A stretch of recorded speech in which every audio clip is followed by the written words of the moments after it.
اگر کابل رفتید و دنبال این هستید که یک روز خوب و خوشی را برای خود رقم بزنید، درست حسابی تفریح کنید که به طور کامل آب و هوای شما عوض شود، پس بیایید در این ویدیو با هم سفر کنیم. از کابل تاکسی میگیریم از داخل ناحیه اول، ناحیه دوم و یک چرخ هم داخل شهر میشه و چپ و راست از کنار دانشگاه پلی‌تکنیک، دانشگاه تعلیم و تربیه و دانشگاه دعوت که اینجا هم خالی از زیبایی نیست عبور میکنیم. از داخل ناحیه چهارم و ناحیه پنجم هم عبور میکنیم و این آهنگ هم داخل موتر ضبطش آخر میکنیم. کابل جان بریم داریم سرزرمان بریم. مقصد اینجاست قرغه. قرغه منطقه خوش آب و هوایی است. دریاچه قرغه و گلهای ارغوانی اطراف این دریاچه که شما در تصویر میبینید این منطقه را به یک مکان دیدنی و خاصی تبدیل کرده است. آب بازی، اسب سواری، دوچرخه سواری، قایق سواری، شهر بازی، ماهیگیری، تفریحات و سرگرمی این دریاچه به حساب می آید. رستوران های اینجا در کنار چشمه های آب روان با غذاهای لذیذ و خوشمزه وطنی به زیبایی های این منطقه افزوده است. خلاصه اینجا برای تفریح و سرگرمی در تابستان و زمستان جای مناسب است. شما می توانید با خانواده یا تنهایی سفر کنید، از این دامنه طبیعت و زیبایی ها لذت ببرید. زیبایی های قرغه فراتر از آنچه گفتیم است، اما می خواهیم ادامه ویدیو را و جایی که شما در وصفش زیاد شنیدید سفر کنیم.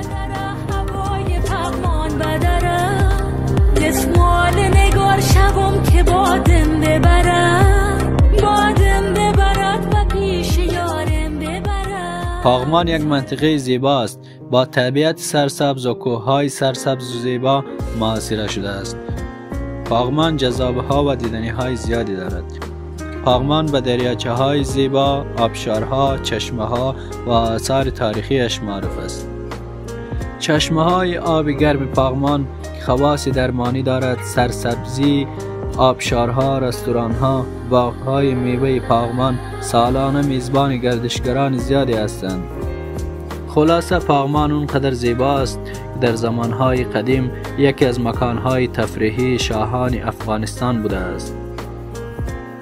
قصر پاغمان که امروز به عنوان آثار تاریخی است، یکی از مکانهای تفریحی شاهان افغانستان در پاغمان بوده است. این کاخ در دوران شاه امان الله خان ساخته شد. شاه امان الله در اون زمان تلاش کرد تا افغانستان را به سبک اروپایی مدرن و پیشرفته کنند و این قصر را ساخت تا هم به عنوان یک اقامتگاه سلطنتی و هم به عنوان نمادی از افغانستان مدرن نوین باشد. و دیگر آثار تاریخی پاغمان که می توانیم به اون اشاره کنیم طاق ظفر است.